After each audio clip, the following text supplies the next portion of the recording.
Hello viewers, I'm Dr. Anukriti Sharma, professor in SAGE Group, and the topic of today's presentation is affix. So let's begin our presentation. So let's discuss what is affixes. An affix is added to the root of a word to change its meaning.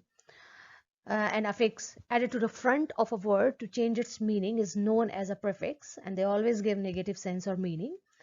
And one added to the back is known as a suffix. In the subsequent slides, we will understand prefixes and suffixes through examples.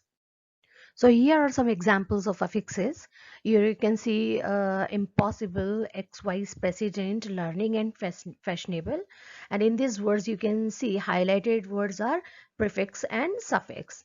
In the first two examples, you can see M and X is the prefix because it is added to the beginning of a word.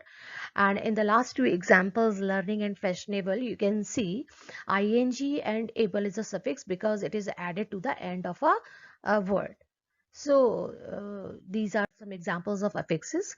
Some more examples. You can see here some words: unsatisfied, misleading, irregular, and illegal. In these four words, you can see highlighted words are prefixes, and in the last five examples: jumped, starting, learning, regularly, and selfishness. Here you can see the highlighted words are suffix because it is added to the end of the word. Most common prefixes here, although we have so many prefixes, but most commonly used prefixes are dis, in, im, and un. Dis means not, for example, discontinue and dislike. In means not and without. Here are some examples of in, incomplete and inadequate. Im also means not and without. Here you can see the example: impossible and immortal.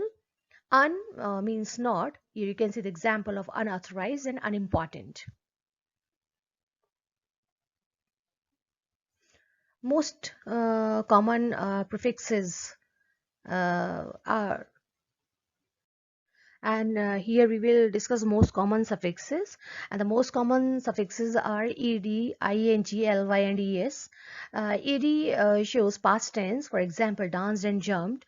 Ing is a verb form, present we can adding ing we can make present participle and gerund, and ly is the adverb ending, and s or es we use at the end to show the plural word.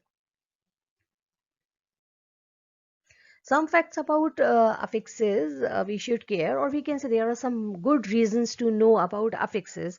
So we can use affix to reduce the word count in a sentence. You can see the example: not sure.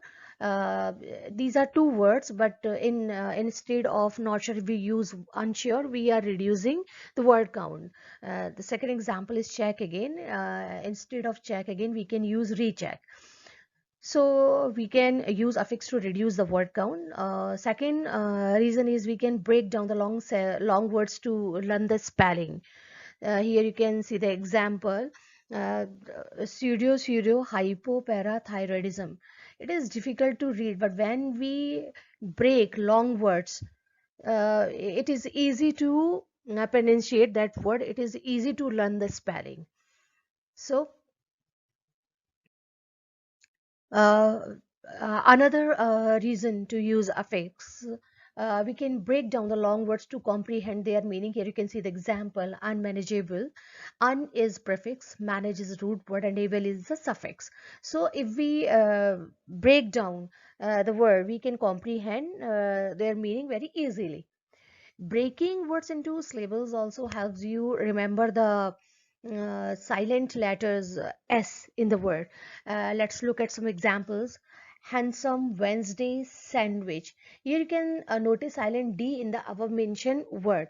But when we say or we spell these words, we can see the spelling is handsome, H-A-N-D, Wednesday, and sandwich.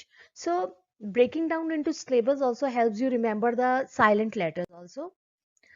Last but not least, the reason is we can make opposite by adding prefixes to the root words. You can see the example: happy, If we add prefix un, it become opposite of the happy, and comfortable ka uncomfortable.